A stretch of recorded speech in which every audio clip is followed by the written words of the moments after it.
আসসালামু আলাইকুম everyone, I am ইফতাউল জান্নাত, ইওর ইংলিশ ইনস্ট্রাক্টর। আজকে আমরা একটা অনেক মজার টপিক নিয়ে আলোচনা করতে যাচ্ছি। এটা মজার, আবার ইন সাম এক্সটেন্ট এটা অনেকে স্কেয়ারিও, রাইট? যেটা আমরা অনেকে ভয় পাই। আবার রিসেন্ট আমাদের একটা ভূমিকম্প হয়েছে, রাইট? আর্থকোয়েক। তো আমি চিন্তা করলাম কেন না তোমাদেরকে আজকে আর্থকোয়েকের মতো কিছু ন্যাচারাল ডিজাস্টার্স বা ম্যানমেড ডিজাস্টার্স নিয়ে আলোচনা করা যাক, ঠিক আছে? সো এই পিকচারটা দেখে তো বুঝতেই পারছো আজকে আমাদের টপিক হচ্ছে ডিজাস্টার। সো চলো জেনে নেওয়া যাক যে আসলে ডিজাস্টারটা কি। That means what is disaster? Okay, a disaster is an occurrence disrupting the normal condition of the existence and causing a level of suffering that exceeds the capacity of adjustment of the affected community. That means disaster মানে দুর্যোগ। দুর্যোগটা কি আমাদের normal যে জীবনটা বা আমাদের যে normal life, স্বাভাবিক যে জীবনযাত্রাকে ব্যাহত করে, হ্যাম্পার করে, ঠিক আছে? এবং এটা আমাদের জীবনযাত্রার মানেও পরিবর্তন নিয়ে আসে এবং অনেক ক্ষতি সাধনও করে থাকে। আসলে ডিজাস্টার টু টাইপসের হয়। একটা হচ্ছে ন্যাচারাল ডিজাস্টার্স, যেখানে আমাদের কিছুই করার নাই। আর একটা হচ্ছে কি ম্যানমেড ডিজাস্টার্স। আমরা চাইলে কিন্তু ম্যানমেড ডিজাস্টার্সগুলোকে থামাতে পারি বা স্টপ করতে পারি। চলো এখন জেনে নিই যে what are the natural disasters. There are some examples of natural disasters like volcano, যেটাকে আমরা বলি আগ্নেয়গিরি বা অগ্নুৎপাত। দেন হচ্ছে আর্থকোয়েক, ভূমিকম্প, যেটা কিছুদিন আগে আমাদের দেশে হয়েছে এবং খুব ভয়ঙ্করভাবে হয়েছে, রাইট? এটা কিন্তু অনেক স্কেয়ারি ছিল। তারপরে ছিল হচ্ছে সুনামি, দেন ফরেস্ট ফায়ার, এটাকে আমরা ওয়াইল্ড ফায়ারও বলে থাকি।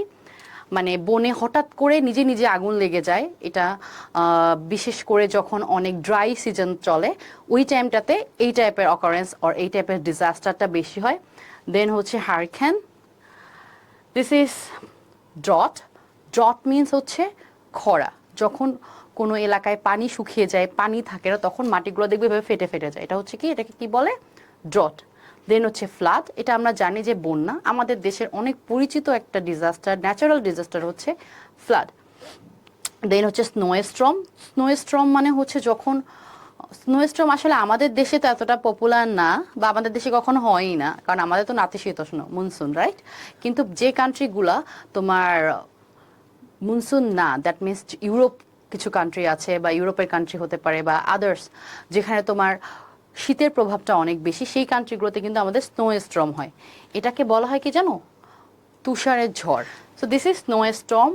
স্নো স্টর্ম মিনস তুষারের যে ঝড়টা হয়, এটা হচ্ছে স্নো স্টর্ম। দেন হচ্ছে অ্যাভালাঞ্চ। অ্যাভালাঞ্চ হচ্ছে তুষারপাত। আর দেন হচ্ছে স্যান্ড স্টর্ম। স্যান্ড স্টর্মটার সাথেও আমরা পরিচিত না, কারণ হচ্ছে এটা আমাদের কান্ট্রিতেও হয় না। এটা নর্মালি হয় মরুভূমি কান্ট্রি যেগুলো আছে, সৌদি আরব, দুবাই, এই জায়গাগুলোতে কিন্তু স্যান্ড স্টর্ম হয়ে থাকে। আচ্ছা, এখন আমরা জানবো which are the man made disasters, মানে আমরা মানুষরা কোন ধরনের ডিজাস্টারগুলো তৈরি করি, রাইট? Like chemical স্পিলস।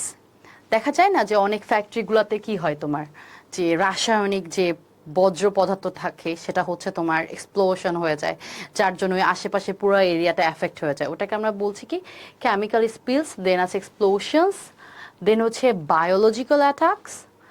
দেন হচ্ছে নিউক্লিয়ার ব্লাস্ট। মাঝে মাঝেই তো হয় না, অনেক কান্ট্রি যখন আরেকটা কান্ট্রিকে অ্যাটাক করে তখন তারা নিউক্লিয়ার ব্লাস্ট করে, হ্যাঁ, যেটাকে বলে পারমাণবিক বোমা blast, right? Something like that. Then হচ্ছে ট্রেন অ্যাক্সিডেন্ট। আমাদের দেশেও কিন্তু বা অন্যান্য যে কোনো কান্ট্রিতে ট্রেন অ্যাক্সিডেন্টটা কিন্তু অনেক বেশি একটা ডিজাস্টার নিয়ে আসে, হ্যাঁ, আমাদের জনজীবন হতে শুরু করে আশেপাশে সব সাইডকে সেটা অ্যাফেক্ট করে।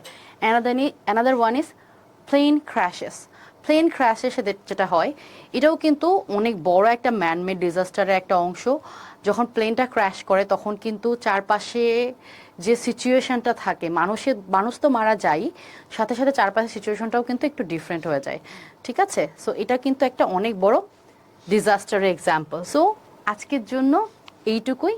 আমি আশা করি তোমরা সবগুলো ডিজাস্টারের নাম ইংলিশে শিখতে পেরেছো। আর এইরকম আরও নতুন নতুন টপিকে নতুন নতুন জিনিস জানতে হলে আমাদের কিডস ইংলিশ ল্যাবের সাথেই থাকো। দেখা হচ্ছে পরবর্তী ভিডিওতে। আল্লাহ হাফেজ।